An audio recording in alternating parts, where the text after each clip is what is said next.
y'all was going.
Good afternoon. I'd like to welcome everybody to State Government Committee. At this time, we would like to ask the clerk to please take the roll. Representatives Alexander, Present.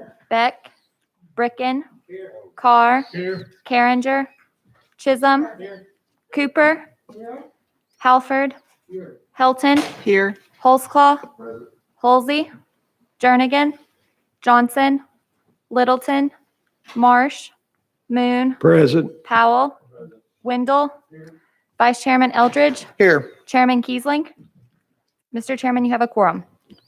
Thank you. We're glad to have everyone with us today.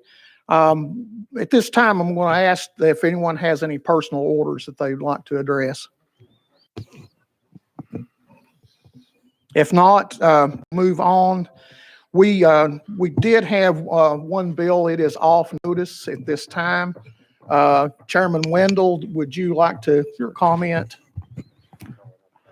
Members of the committee and Mr. Chairman, out of respect for the wishes of Dolly Parton, I've taken the bill off notice, but in the eyes of Tennessee and the world, the fact that she would decline this honor simply shows what a humble, compassionate, and decent person she is, and we wish her well. Thank you. Thank you, Mr. Chairman. At this time, House Bill 0135 is off notice. Next piece of business we'll take care of. Normally, we would go through and introduce everyone. I know there's new members on the committee, but I would like to postpone that to our next meeting so Chairman Kiesling can be here if there's no objection to doing that. And this time we'll go over some of the committee policies and rules. And these are pretty much what you found in other committees. We intend to start our meetings on time. Members that cannot be present for the meetings should notify the chairman's office in advance. All calendar information will be made available via the dashboard. As it becomes available, a marked calendar will also be provided to members via their email prior to committee meetings. State Government Committee and subcommittees will no longer be producing e-packets or amendment packs for distribution to the members. And due to COVID restrictions, no printed material will be provided in the committee meetings. If you want printed material, as I tend to do, just print it from your office if you would, please. Bill notices and proposed amendments for all committees must now be submitted electronically. All bills to be heard in committee must be placed on notice via the House portal by 3:30 p.m. on the Wednesday preceding the hearing date. To be considered timely filed for our Tuesday meetings, amendments must be emailed to the House State Government mailing list by 10 a.m. on Monday. Amendments will only be accepted from the members' legislative email address or the legislative email address of their legislative assistant.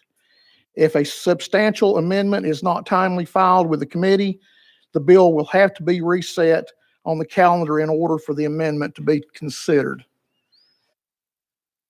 Bills passed by subcommittee will be automatically placed on the next available full committee calendar unless the committee receives written request from the sponsor to set an alternative hearing date.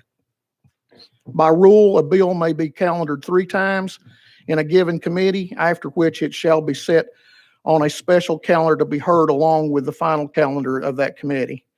Bills not heard due to time constraints will be rolled to the next available calendar, and this will not count against the 3 calendar limit. Sponsors who wish to take their bill off notice should notify the committee chairman in writing prior to the scheduled hearing. Testimony on bills may be allowed at the chairman's discretion and will be limited depending on the time available. The committee no longer will allow testimony that has not been requested at least 24 hours in advance. Presentation media to be used during testimony must also be provided 24 hours in advance for approval. Unapproved material will not be allowed. When there are numerous persons on the list to speak on the issue, the chair will impose a time limit. When there are numerous persons on the list to speak, I've just read that one, sorry.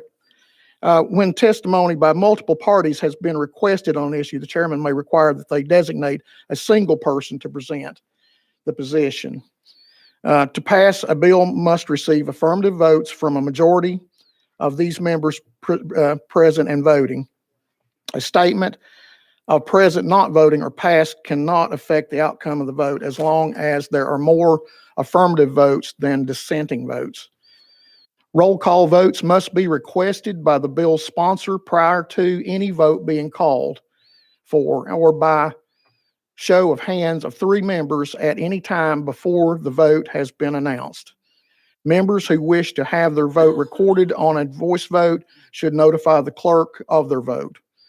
Members may request to change their vote after their vote is taken and should notify the clerk of the changes. The clerk has been instructed not to accept any vote change that would alter the outcome of the vote. And the chairman intends to maintain decorum in the committee at all times. No running debate. Debate should always be the topic of the bill, and personal attacks will not be tolerated. Members who appear before this committee will maintain proper dress per the House rules. No clothing, props, or personal display of political messaging will be allowed whatsoever. Members should silence their cell phones while in committee and limit phone use when hearing testimony.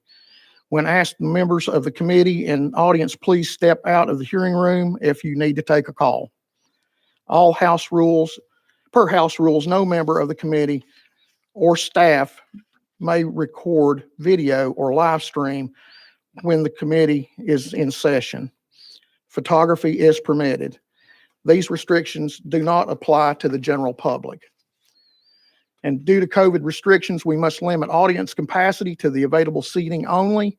No standing audience members will be allowed.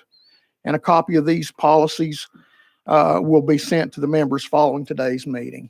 Is there any questions? If not, is there any other business? We're adjourned.